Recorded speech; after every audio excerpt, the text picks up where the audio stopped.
താൻ നിരന്തരം ചെയ്തോരു കർമ്മഫലദോഷങ്ങൾ തീർക്കുന്ന യാത്ര, മോക്ഷമലയാത്ര, ബ്രഹ്മമലയാത്ര, കഠിനതരമായൊരു ഹഠയോഗയാത്ര.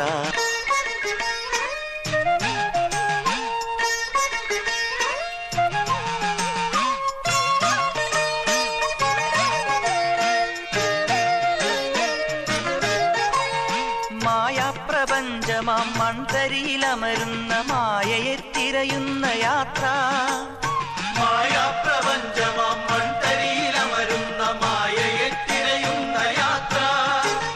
ഹോമകുണ്ഠം പോജ്വലിക്കും മനസ്സിന് സാന്ത്വനം പകരുന്ന യാത്ര, പരമപദയാത്ര, പരമാത്മയാത്ര, പ്രണവമന്ത്രാക്ഷര സ്വരമുഖരയാത്ര. സ്വാമിയേ ശരണം ശരണമയ്യപ്പ, സ്വാമിയേ ശരണം ശരണമയ്യപ്പ, സ്വാമിയേ ശരണം ശരണമയ്യപ്പ, സ്വാമിയേ ശരണം ശരണമയ്യപ്പ. മച്ചകത്തമ്മയെ കാൽ തൊട്ടു വന്ദിച്ചു മകനെ തുടങ്ങു നിൻ യാത്ര, അദ്വൈത വേദാന്ത ചിന്തതൻ വഴിയിലൂടാദ്യന്തമില്ലാത്ത യാത്ര, ഒരറിവില്ല പൈതലിൻ യാത്ര.